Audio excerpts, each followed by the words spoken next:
तो फिल्म की शुरुआत होती है और हम एक रेस्टोरेंट में बहुत सारे मरे हुए लोगों को देखते हैं। यहाँ पे ऐसा क्या हुआ कि लोग कैसे मरे, ये जानने के लिए कहानी चली जाती है एक दिन पास्ट में। हम मूवी की मेन कैरेक्टर नैन्सी को देखते हैं जो खेतों में अपना प्रेगनेंसी टेस्ट करती है और उसे रिजल्ट पॉजिटिव मिलता है, जिसकी वजह से वो बहुत ज्यादा डर जाती है क्योंकि अभी उसकी शादी नहीं हुई थी और ये सब उसने प्लान भी नहीं किया था। अब नैन्सी टेंशन में अपने डैड के रेस्टोरेंट में आ जाती है जहाँ खुद वो एक मैनेजर के तौर पे काम करती है। रास्ते में उसकी गाड़ी का पेट्रोल खत्म हो जाता है तो वो बाकी का रास्ता पैदल तय करने का फैसला करती है और तभी उसे साइकिल पे बॉबी मिल जाता है जो उसी के रेस्टोरेंट का एक एम्प्लॉय था। ये लड़का नैन्सी को लिफ्ट देता है और ये लोग होटल पहुंच जाते हैं।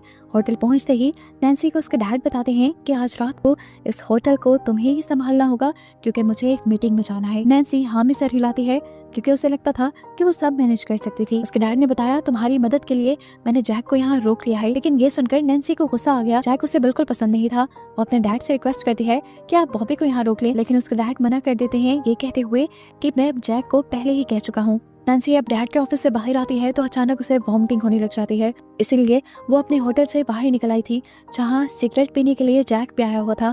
उसकी ऐसी हालत को देखकर वो समझ गया कि नैन्सी प्रेग्नेंट है। वो उससे पूछता है क्या ये राज तुम्हारे डैड को पता है? नैन्सी उसकी बात का कोई जवाब नहीं देती और इतनी ही देर में यहाँ पर उसके डैड भी आ जाते हैं जिन्हें देखकर वो घबरा गई थी, पर उसके डैड ने उसकी ऐसी हालत पर ध्यान नहीं दिया। वो तो बस जैक को ये कहने आए थे कि तुम्हारे पास जो भी कस्टमर आए तुम उसे अच्छे से डील करना और इस सब में नैन्सी तुम्हारी हेल्प करेगी। नैन्सी से अब रहा नहीं जाता और वो डैड से पूछ ही लेती है कि डैड ऐसी कौन सी मीटिंग है कि आपका जाना इतना जरूरी हो गया?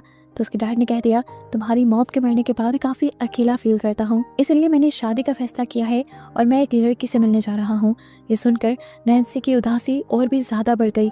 उसे अब अपने डैड को किसी से शेयर करना पड़ेगा। अब नैन्सी और जैक अपने होटल के अंदर आ गए थे। अभी तक तो सब नॉर्मल चल रहा था, लेकिन अचानक उनके होटल के बाहर जवान लड़कों का एक गैंग आ गया। ये लड़के उनके होटल के बाहर बहुत ज्यादा बदतमीजी कर रहे थे, बाइक्स को रेस दे रहे थे, शोर मचा रहे थे और उन्होंने बाहर एक खरगोश को भी मार के रखा था। ऐसे माहौल में उनके कस्टमर्स भाग सकते थे। नैन्सी को गुस्सा आया और वो बाहर इनको यहाँ से भगाने के लिए आई। नैन्सी उन्हें धमकी देती है, यहाँ से जाने को कहते हैं, लेकिन ये ढेक लड़के उसकी बात नहीं मानते और उल्टा उसके पीछे उसी के होटल में आ जाते हैं और मास्क पहनकर उससे ऑर्डर लेने को कहते हैं। नैन्सी को गुस्सा आ चुका था। वो इनसे कहते हैं तुम यहाँ से जाते हो या मैं पुलिस को कॉल करूँ। वो लड़के जब नहीं उठते तो नैन्सी सच में पुलिस को कॉल करने का नाटक करने लग जाती है, जिसकी वजह से वो लड़के वहाँ से उठ जाते हैं और एक लड़का उसके पास आकर उसे कहकर जाता है अभी तो हम जा रहे हैं लेकिन वापस हम जरूर आएंगे। जिस तरह इन लड़कों ने नैन्सी की बेइज्जती की थी सभी नैन्सी पर हंस रहे थे और ये देखकर नैन्सी को बहुत ज्यादा गुस्सा आ गया।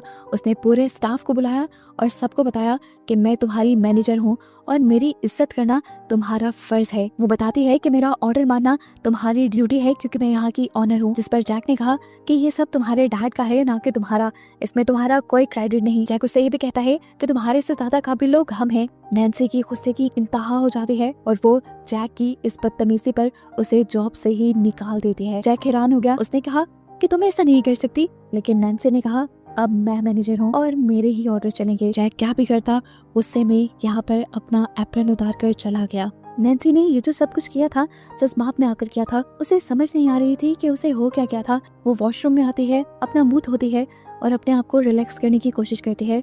तभी हम देखते हैं कि वॉशरूम के बाहर बॉबी उसका इंतजार कर रहा था। वो उससे कहता है मैं तुम्हारी मदद के लिए आज रात रुक सकता हूँ, तुमने जैक को तो निकाल दिया है तो रात में तुम्हारा अकेले यहाँ रुकना ठीक नहीं।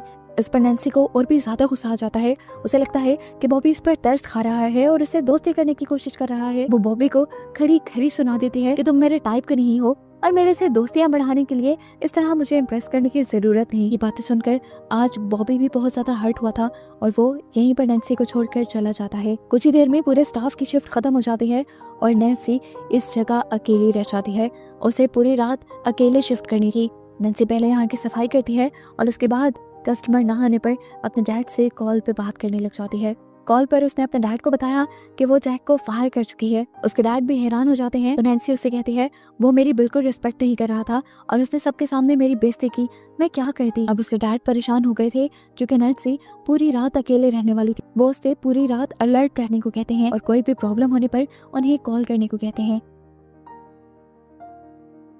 नैन्सी को तो कोई डर नहीं था। उसने म्यूजिक प्ले किया और एंजॉय करते हुए यहाँ पर दोबारा काम करना शुरू कर दिया, लेकिन ये एंजॉयमेंट तब तक ही था जब तक उसने अपने होटल के बाहर उसी गैंग को नहीं देखा जो आज दोपहर में आया था। उन्हें देखकर वो गुस्से में आ गई और उसने स्पीकर में उनसे कहा कि तुम लोग यहाँ से चले जाओ, अगर नहीं गए तो मैं पुलिस को बुला लूंगी। ये बात कहते ही वो नोटिस करते हैं कि उसके होटल के सारे दरवाजे और खिड़कियां खुले हुए थे। पुलिस को आने में यहाँ देर भी लग सकती थी और अगर ये लोग उसे नुकसान पहुँचाने लग गए तो ज्यादा टाइम नहीं लगेगा।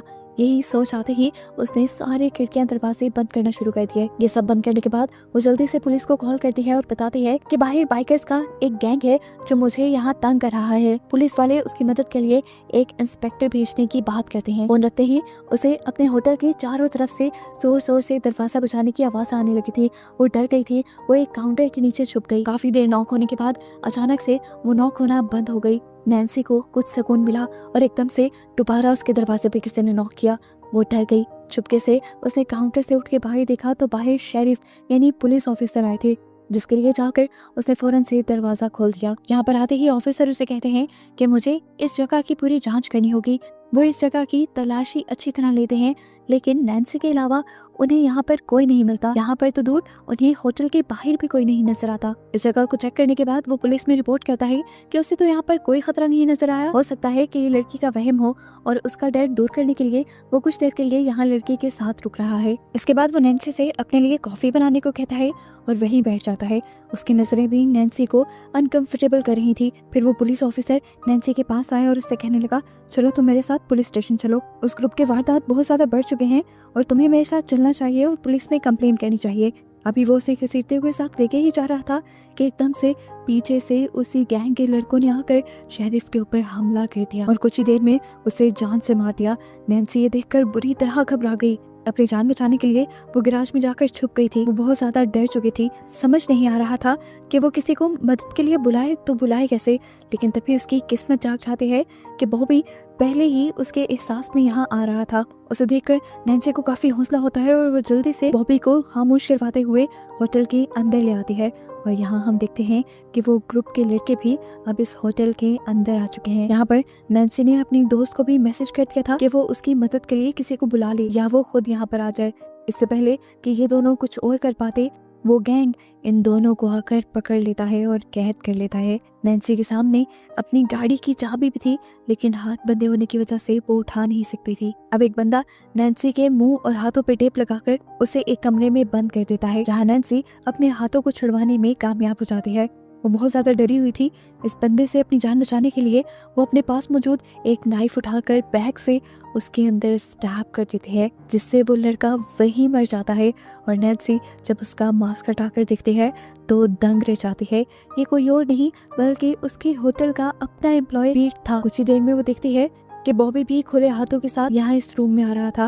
वो समझ गई कि बॉबी भी इन्हीं लोगों के साथ मिला हुआ है और ये लोग इस टाइम पहले वाला गैंग नहीं है, बल्कि उसके होटल में काम करने वाले ही लोग हैं जो उससे बदला लेने के लिए इस टाइम यहाँ आए हैं। बॉबी जो उसका दोस्त था वो भी इन लोगों के साथ मिल गया था, क्योंकि आज उसने बॉबी की भी बेइज्जती की थी। अब ये लोग यहाँ कर क्या रहे थे ये जानने के लिए सीन्स फ्लैशबैक में चले जाते हैं और हमें जैक को दिखाया जाता है, जो अपनी नौकरी जाने की वजह से बहुत ज्यादा गुस्से में था। वो किसी भी सूरत में अपना नैन्सी से बदला लेना चाहता था। वो सारे क्लिक्स को घर ड्रॉप करता है, जिसके बाद वो पीट को लेकर उन यंगस्टर्स के ग्रुप के पास चला जाता है जो आज दोपहर में उनके होटल के बाहर आए थे। यहाँ जाते ही उसने अपना एक चाकू निकाला और गैंग के एक बंदे को जख्मी कर दिया, जिससे वो गैंग वाले यंगस्टर्स डर गए। फिर जैक ने गाना चलाया और इन सबको अपने इशारों पे नचाया, जिसके बाद उसने पीट को गन पकड़ाई और यहाँ के लड़कों को मारने को कहा, लेकिन पीट ये काम नहीं कर पाया तो लड़कों को भागने का मौका मिल गया।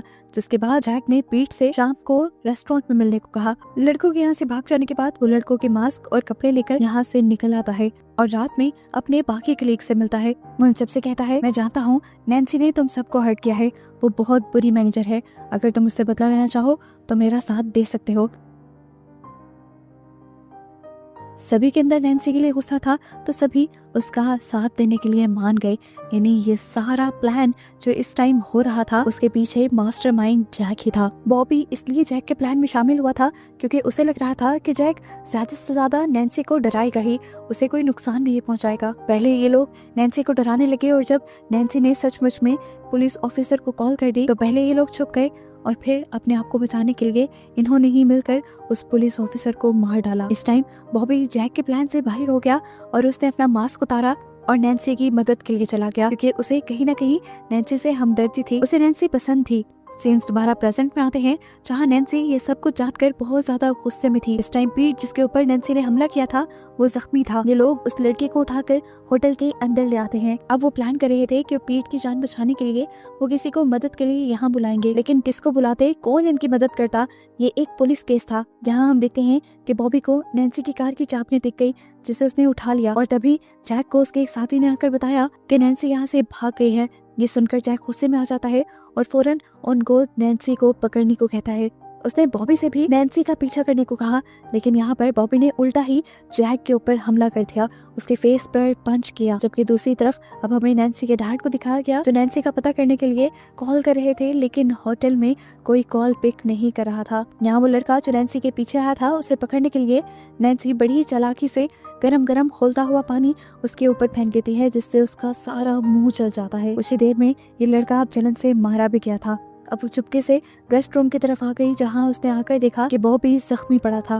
वो उसकी मदद करने के लिए टेबल के नीचे से चुपके से उसके पास आ ही रही थी कि इसी टाइम उसकी दोस्त यहाँ पर आ गई इसी होटल में। नीचे से बॉबी उसे उसकी कार की चाबियां देना चाह रहा था ताकि नैन्सी यहाँ से अपनी जान बचाकर भाग जाए। नैन्सी की दोस्त तो ये सारा नजारा देखकर पागल हो गई और अपनी जान बचाकर यहाँ से भाग गई। उसने तो पुलिस को बुलाने की जहमत भी नहीं की। नैन्सी को भी अपनी कार की चाबियां मिल गई थी।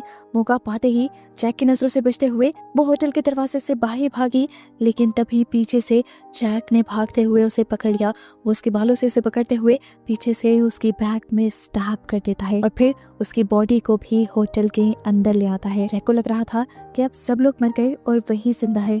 वो आकर अपने सारे कपड़े उतारता है और फौरन पुलिस को कॉल कर देता है, ये जाहिर करने के लिए कि ये सब उसने अभी देखा है और वो इस सब में मुलविस ही नहीं है। उसने सोचा था कि ऐसा करके वो शहर छोड़कर चला जाएगा, एक नई जिंदगी जीने लगेगा, लेकिन कहानी में ट्विस्ट उसे खुद भी नहीं पता था। नैन्सी अभी जिंदा थी। वो अपने पेट से हिम्मत करके चाकू बाहर निकालती है और अपने आप को घसीटते हुए बॉबी के पास लेकर जाती है जो अब मर चुका था। बॉबी की लाश को देखकर वो बहुत ज्यादा रोई क्योंकि एक बॉबी ही तो था जो उसकी बहुत केयर किया करता था। नैन्सी के दिल में अब बदले की आग आ गई थी।